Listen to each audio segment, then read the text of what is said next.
अस्सलाम वालेकुम। ऑफिस जा रहे हैं लेकिन ट्रैफिक रिंग रोड जो है वो सारे का सारा बंद रहा है एम्स्टर्डम का। मतलब बंद से मुराद ये है कि वो अपडेट करते हैं 2-4 साल के बाद। तो कुछ वीकेंड से बड़े मसाइल चल रहे हैं तो सारी की सारी ट्रैफिक जो है वो सिटी में डाइवर्ट हो जाती है। तो मैंने कहा चलो फिर गाड़ी में बैठ के आप लोगों से मुलाकात जो कर लेते हैं। चैनल को ज़रूर सब्सक्राइब करें और बेल आइकन को भी प्रेस करें, ज़्यादा से ज़्यादा व्हाट्सअप ग्रुपों में सेंड करें। और इसके आखिर में जो आपसे सवाल किया जाता है, जो आपसे राय मांगी जाती है, उसका इजहार भी ज़रूर किया करें। आलिया हमजा साहबा की एक ऑडियो जो है वो मैसेज है, ऑडियो किसी को उन्होंने किया है जिसमें वो शिकवा कर रही हैं, गिला कर रही हैं कि हम सारा दिन रोडों पर थे, हमने सारा दिन जान लड़ाई है, लेकिन हमें किसी जगह पे पाकिस्तान तहरीक इंसाफ का कोई भी लीडर नज़र नहीं आया। वर्कर मार खाते रहे हैं लेकिन ना हमें कोई एमए ने नज़र आया है, ना हमें कोई एमपीए नज़र आया है, और जो मेन स्ट्रीम की क़यादत है उसका तो नामो निशान ही किसी जगह पर नहीं है। और उनका ये शिकवा ठीक है, कल से ये शोर है, जो नए सेक्रेटरी इंफॉर्मेशन बने हैं वो कहाँ पर है। शेख वकास अकरम साहब एक फार्म हाउस पर बैठकर, महफूज मकामात पर बैठकर वो मैसेज पे मैसेज किए जा रहे हैं और गरीब के बच्चों को मरवाने का काम जो है उनके ज़िम्मे लगा हुआ है कि वो कह रहे हैं कि आप निकलें इमरान खान की रहाई के लिए और पाकिस्तान की मईशत को तबाह करने के लिए। गरीब का कोई बच्चा घर पर ना रहे, वो चाहे पेशावर से आए, चाहे काबुल से आए, चाहे वो जलालाबाद से आए, चाहे वो फैसलाबाद से आए, फ़र्क नहीं पड़ता। लेकिन हमें इस्लामाबाद में माहौल ऐसा क्रिएट करना है जिससे लगे कि पाकिस्तान में इस वक्त अफरा तफरी है और आने वाले दिनों में जो एक बहुत बड़ी एक जो कॉन्फ्रेंस होने वाली है वो किस तरह से हम नाकाम कर दें।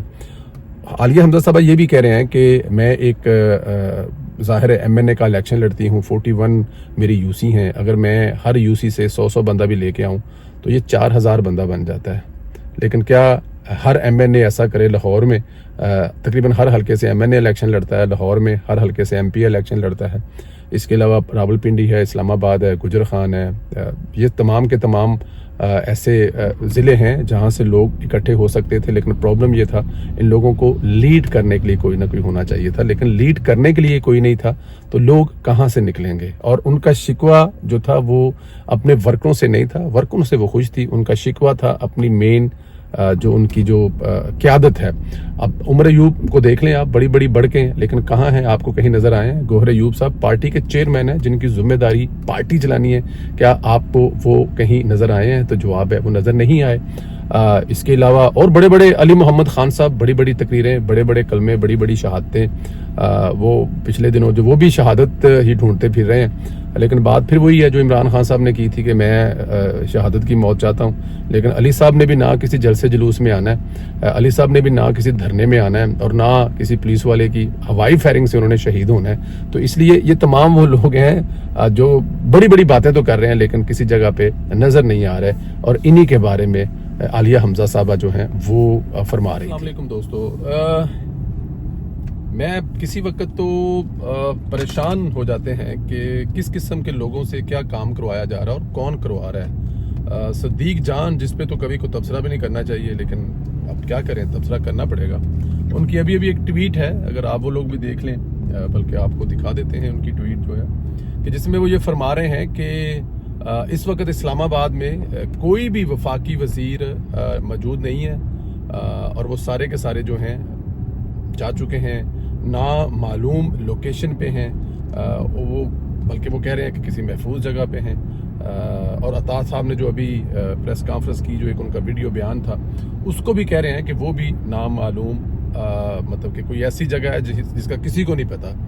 और इसको वो जोड़ रहे हैं बांग्लादेश की बगावत के साथ, हसीना वाजिद के साथ जोड़ रहे हैं कि जिस तरह हसीना वाजिद के साथ जो वहाँ पर हुआ, इस वक्त मौजूदा पाकिस्तान में भी यही कुछ होने वाला है। इसलिए जितने भी वफाकी वजीर हैं वो तमाम के तमाम रोपोश हो गए हैं या किसी महफूज मुकाम पर चले गए हैं, जगह चले गए। मुझे समझ नहीं आती कि इस 2% के इंसान की टोटल औकात क्या है, इसका क्राइटेरिया क्या है, इसकी पर्सनैलिटी क्या है, इसकी इंफॉर्मेशन क्या है। लेकिन रियासत जब ऐसे लोगों को हैंडल नहीं कर सकती, देखें दुनिया भर में एक कानून होता है कि आप किसी के खिलाफ कोई ऐसी बात करें जिसका सर पैर कोई ना हो, तो वो बेचारा सारी उम्र उसका हरजाना ही भरते भरते आधा रह जाता है। लेकिन सदीक जान जैसे इंसान जिनकी टोटल हैसियत किसी की स्वाय यूट्यूबर के क्या हैसियत है, लेकिन वो देखें कितनी बड़ी बात कर रहा है, कितनी बड़ी अपनी तरफ से एक खबर ब्रेक कर रहा है, और जो यूथियों का कैंप है उसमें कितनी हौसला अफजाई कर रहा है, उनको कितना बूस्ट दे रहा है कि जो हुकूमत है वो घबरा चुकी है। तमाम वफाकी वज़रा जो है वो कोई नामालूम मतलब कोई ऐसी जगह पे महफूज जगह पे मुंतकिल हो चुके हैं। इस्लामाबाद में कोई भी नहीं है, टीवी टॉक शो में कोई नहीं आ रहा, और वज़ीर इत्तलात का जो बयान है, जाहिर है संडे है, हो सकता है वो अपने घर पे हों, अपने हल्के पे हों, लेकिन वो कह रहा है कि वो छुप गए हैं क्योंकि यहाँ पर हालात जो हैं वो इस्लामाबाद बनने वाले हैं। दुनिया भर में जैसे लोगों के पाबंदी लगा दी जाती है, ऐसे लोगों पर उनको आई डोंट नो क्या से क्या नहीं किया जा सकता, लेकिन पाकिस्तान एक ऐसा मुल्क है कि यहाँ पर सब आज़ादी है। जो आपने करना है, जैसे आपने करना है वो कर लें, आपको कोई रोक टोक नहीं, आपको कोई खौफ खतरा नहीं है। आपको किसी जगह पे ना किसी अदारे का, ना किसी हुकूमत का, ना किसी अदालत का, जो दिल में आए कह दें। ये छोटी चीज़ नहीं है। इसको अगर देखा जाए तो इसके जरा ये ट्वीट सारे को पढ़ें, और इस ट्वीट पढ़ने के बाद उसमें से लाइनों पे गौर करें। वो साफ फरमा रहे हैं कि हालात वहां तक पहुंच गए हैं कि बांग्लादेश वाली सूरत हाल तकरीबन बन गई है। जिस तरह बांग्लादेश की हुकूमत के लोग भाग गए थे, इस तरह मौजूदा हुकूमत के लोग भी इस्लामाबाद से भाग चुके हैं। हालांकि भागा हुआ कौन है? अली अमीन गंडापुर। अगर देखा जाए तो ये अली अमीन गंडापुर साहब के भागने पे ट्वीट होना चाहिए था, लेकिन वो अली अमीन गंडीपुर के भागने पे तो ट्वीट नहीं कर रहे, लेकिन वो उल्टा दूसरी तरह से बात को लेके जा रहे हैं। तो जब तक आप ऐसे झूठे यूट्यूबर्स का, ऐसे इंग्लैंड की मिसाल दूंगा, इंग्लैंड में उन लोगों ने घरों में कुछ वीडियोस अगर आप देखें तो जो खाली ट्वीट करने वाले थे, जो रीट्वीट करने वाले थे, उन लोगों को पकड़ा है और 2-2, 4-4, 6-6 महीने सजा दी है। तो यहाँ पर ये सदीक जान जैसे लोग, अंदाजा करें जरा, अरशद शरीफ ने जब इसको चपेड़े मारी थी ना, तो कुछ सोच समझ की मारी होंगी, मेरे ख्याल में ठीक मारी थी। यहाँ पर थोड़ा सा शिकवा जो है वो अदारों से और हुकूमत से भी है, जो इन जैसे लोगों की हौसला अफजाई करते हैं। पिछले साल किसी कॉन्फ्रेंस में या किसी बड़े अफसर से, किसी बड़ी फौजी अफसर से जॉब मांग रहे थे, कह रहे थे कि मुझे जॉब दे दें और मैं पीटीआई का जो हाल करूंगा वो आप सोच भी नहीं सकते, और आज देख लें आप। अच्छा, ये एक चीज़ और भी है जी, जो बार बार कही जा रही है, वो कि अली अमीन गंडापुर साहब जो हैं वो हमें नहीं है वो वहाँ पर, बल्कि अली अमीन गंडापुर साहब की जगह पे कोई सूबाई वजीर थे वो जो उसके अंदर दाखिल हुए हैं केपी के हाउस में, और वहाँ से वो निकले हैं। और साथ में ये भी बताया जा रहा है कि जी कपड़े उनके, एक तस्वीर में काले कपड़े हैं और एक तस्वीर में उनके वाइट कपड़े हैं। हाँ, कपड़े वाइट और काले हो सकते हैं। जब शहबाज गिल साहब अमेरिका से बैठकर मुझे और आपको ये खबर दे सकते हैं कि वो थके हुए थे सारे दिन के और वो वहाँ पर गुस्ल करने के लिए आए थे, तो फिर ये भी तो हो सकता है ना कि वो गुस्ल करने के बाद बगैर ब्लैक कपड़ों में या वाइट कपड़ों में उनके कपड़े चेंज हो गए हों।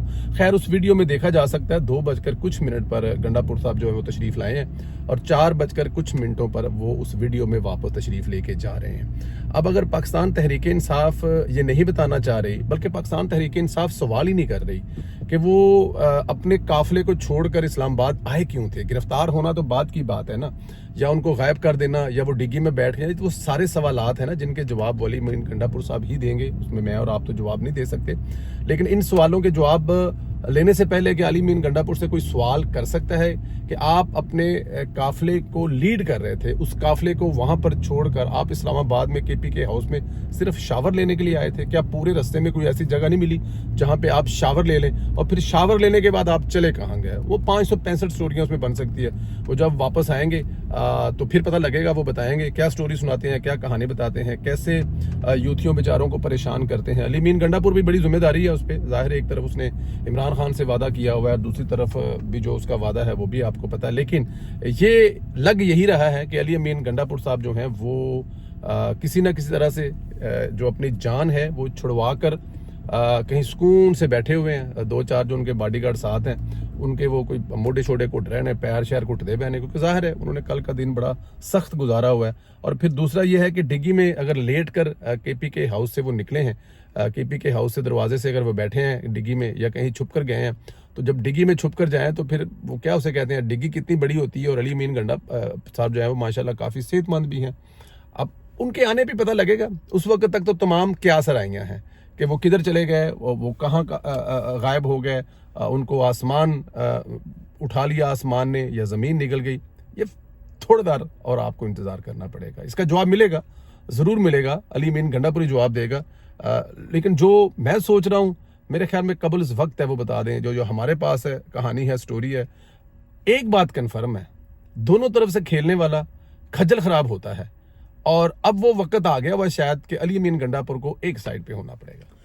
अच्छा जी, जो हुकूमत है वो भी अगर देखा जाए तो उसने फैसला कर लिया है और वो डट गई है। वो कह रहे हैं जी कि हमारे ये जो जवान की शहीद है, ख़ास तौर पर जो पुलिस का महकमा है, जो हमारे जवान की शहीद है, इसको हम लोग भूल नहीं सकते।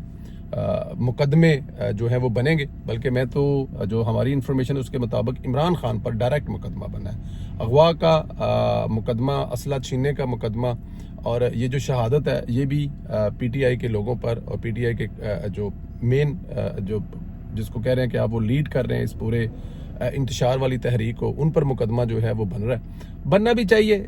देखें, मुकदमे बन जाते हैं, लेकिन मुकदमों में जब तक कुछ हो गई ना तब तक बात नहीं करेगा। लेकिन इस वक्त मरकजी हुकूमत जो है वो डट गई है। मोहसिन नकवी साहब जो कि वज़ीर दाखिला भी हैं, उनकी बड़ी तगड़ी मुलाकात हुई है वज़ीर आज़म शहबाज शरीफ साहब से, और उन्होंने हर किस्म की, एक तो उन्होंने बताया कि इनको रोका कैसे गया है, टैकल कैसे किया गया, और वज़ीर आज़म शहबाज शरीफ साहब की तरफ से उनके किरदार को सराहने के साथ साथ उनको मज़ीद हदायत दी हैं कि जैसे भी निपटना है ये आपका काम है, लेकिन हमें इस्लामाबाद क्लियर चाहिए। और अगर देखें इस शहादत के बाद अगर आपने कुछ ना किया, एक सिपाही की जो शहादत है, अब आईजी साहब फरमा रहे हैं कि उन्होंने हमारे जवानों पर सीधी गोलियां चलाई हैं, और सीधी गोलियों का जवाब यह है कि हमारे जवानों की जो बुलेट प्रूफ जैकेटें हैं उस पर गोलियों के निशान हैं। अब जाहिर है बुलेट प्रूफ अगर जो जैकेटें ना पहनी होती तो हाथ से ज़्यादा भी हो सकता है। और दूसरी ये बात है कि उनके अंदर जो लोग हैं वो आपको भी पता है, वो पाकिस्तानी कम और अफगानी ज़्यादा हैं, और वो जिस तरह से रेंट करके लाए गए हैं और जिस तरह से उनकी ट्रेनिंग है, उनकी ट्रेनिंग में ये चीज़ शामिल है कि उन्होंने किसी किस्म का कोई लिहाज नहीं करना, क्योंकि उनको किसी बात का क्या खतरा हो सकता है। आपने गोली चलाई, किसी 2-4 बंदों को मारा, हजूम में गायब हो गए, आप पेशावर चले गए, पेशावर से अफगानिस्तान चले गए, जो 15-20-25 लाख रुपए आपने लेना था वो ले लिया था, और जो लाशें चाहिए वो दे जाएंगे पाकिस्तान तहरीक इंसाफ को। लेकिन पाकिस्तान तहरीक इंसाफ अब बचने नहीं वाली, क्योंकि ये जो जिसको ये शाह साहब जिनको अगवा किया गया था, ये बाकायदा तौर पे इसकी वीडियो मौजूद है, ये पाकिस्तान तहरीक इंसाफ के वर्करों ने इसको अगवा किया था। अच्छा जी, दूसरी आखिरी खबर ये भी है कि जो फैसल करीम कुंडी साहब हैं वो बड़े सीख पाए इस वक्त। उन्होंने कहा जनाब सियासत अपनी जगह पे है, लेकिन डिग्गी में छुपकर अली अमीन जो गंडापुर है उसने पख्तूनों की नाक कटवा दी है। ये कभी हुआ नहीं, पख्तूनों में तो कम से कम कभी नहीं हुआ जिस तरह ये अली अमीन गंडापुर साहब ने किया है। हम पख्तून जो हैं अपनी रवायात के मुताबिक जान दे देते हैं, लड़ जाते हैं, मर जाते हैं, लेकिन ये छुपने वाला, डिग्गियों में लेट कर भागने वाला काम हम नहीं करते। और उन्होंने भी तस्दीक की है कि अली अमीन गंडापुर साहब जो हैं वो गाड़ी में छुप कर भागे हैं, और उनके जाहिर है अगर वो गाड़ी में छुप कर भागे हैं और ये इतला अगर गवर्नर हैं उनके पास भी इंफॉर्मेशन है, लेकिन इस पे उन्होंने ये ज़रूर कहा है। और दूसरा उन्होंने ये भी कहा है कि जो असम्बली है KPK में, उसमें भी पाकिस्तान तहरीक इंसाफ के गुंडे जो हैं वो घुस गए, और उन्होंने वहाँ पर 2-2.5-3 घंटे असम्बली की कार्रवाई शुरू होने नहीं दी। वो तो आप लोगों ने देख ही ली है कि असम्बली में जो हुआ वहाँ पर, मेरे ख्याल में ये भी एक निशान ही है बहुत बड़ा कि कभी इस तरह की चीज़ें जो हैं वो पहले कभी नहीं हुई, लेकिन अब इस तरह की चीज़ें जो हो रही हैं वो भी आपके सामने है। पाकिस्तान तहरीक इंसाफ जहाँ जहाँ जाएगी वहाँ यही कुछ छोड़ के आएगी। KPK की असम्बली जो है वो, वैसे तो असम्बली वाले वहाँ पे माहौल ही कोई नहीं है, जिस किस्म का माहौल वहाँ पे बना हुआ है, जिस किस्म की चीज़ें वहाँ पे चल रही हैं, वो असम्बली कम और मछली मंडी ज़्यादा लगती है। लेकिन आज वो मछली मंडी से भी कोई आगे की मंडी थी।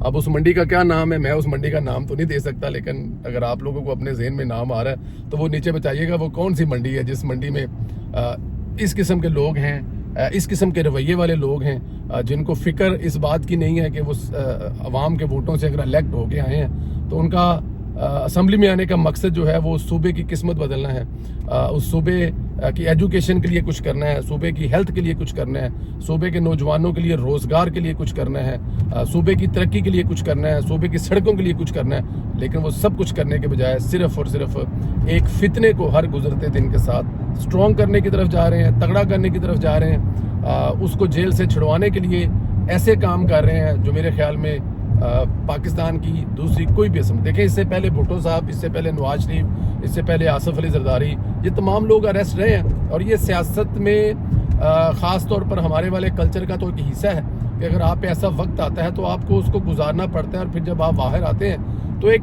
दूसरे तरीके से आते हैं। लोगों के दिलों में इज्जत और रिस्पेक्ट बड़ी होती है, लेकिन जो KPK असम्बली में आज माहौल देख कर लगता है वो यही लगता है कि वो शायद अगले 2-4-10 दिन में ऐलान कर दें कि हम लोग बस अब फाइनल निकलने लगे हैं और अब हम लोग जेल पे धावा बोलेंगे और इमरान खान साहब को जेल से छुड़वा कर लेके आएंगे। लेकिन खैर कुंडी साहब, आपका शिकवा जायज़ है, लेकिन उसके लिए असली पठान होना भी ज़रूरी है। अब अली अमीन गंडापुर साहब के बारे में असली है या नकली है ये आप ही बता सकते हैं, या KPK से कोई भाई बता सकता है कि इनका ये रवैया ऐसा क्यों है। हालांकि जो KPK वाले पख्तून भाई हैं वो तो अपनी मेहमान नवाजी के लिए और बहुत सारी दूसरी चीज़ों के लिए मशहूर हैं, लेकिन हर गुजरते दिन के साथ इनके ये जो चेहरे ऐसे सामने आ रहे हैं, इसकी क्या वजह है। चैनल को ज़रूर सब्सक्राइब करें, बेल आइकॉन को भी प्रेस करें, ज़्यादा से ज़्यादा व्हाट्सअप ग्रुपों में शेयर करें, अपनी राय का इजहार भी ज़रूर करें। गाड़ी में वीलॉग करना पड़ा, रास्ते में टनल भी आया है और ट्रैफिक भी आई है, ट्रैफिक स्टक भी है, फिर आगे ट्रैफिक स्टक हो गई है, लेकिन अब अगले 10-15 मिनट तक तो पहुँच ही जाएंगे मंजिल मकसूद पर। लेकिन मैंने कहा कि आप लोगों से ज़रा ये रास्ते में गुफ्तगू कर ले। अपना ख्याल रखें, इजाज़त दें, खुदा हाफिज़।